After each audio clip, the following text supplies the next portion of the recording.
Before choosing full mouth dental implants, there is one question many patients forget to ask. If something goes wrong, who fixes it?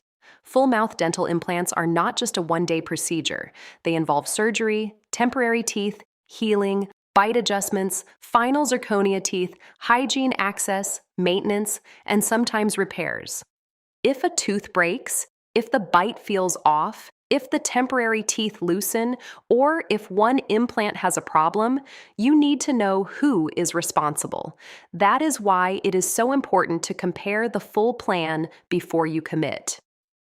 Our team in Lake County offers full mouth implant second opinion consultations that help patients ask better questions and understand what happens after surgery, not just on surgery day.